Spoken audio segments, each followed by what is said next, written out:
Hi. So, something that I didn't know about economic crime is that the UK actually has a plan for it.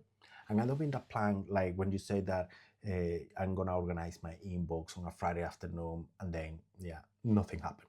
No, I mean a proper plan, a national strategy where the government is involved, but also law enforcement, regulators, and crucially, the private sector, including banks and other financial institutions. Now, the first plan, the economic crime plan that went from 2019 until 2022, the main goal or the main focus of that plan was the UK whole system approach to things like money laundering, fraud, bribe, corruption, or even terrorist financing. Now, one of the big ideas of that plan is that economic crime cannot be an issue tackled just by one player.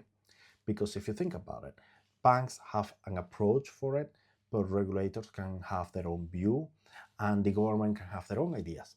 And the truth is that we know that criminals are very good to finding the gaps in between.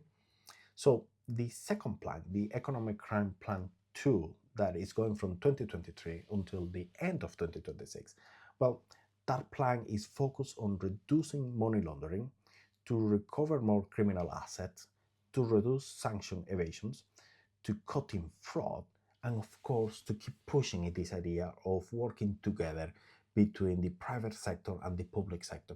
Because at the end of the day, this is not like a bank's problem or a police problem. This is everyone's problem.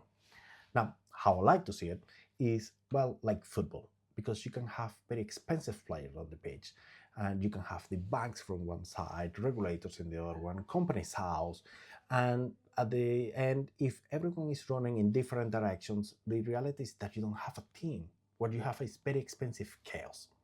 Now, the economic crime plan is your game plan to tackle this issue.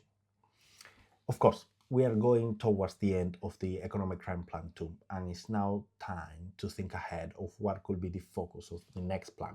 Personally, I like to think that AI and crypto could be big issues on this, but everyone could have different opinions. Yeah, I would like to know your view about it so I can learn as well. Thank you.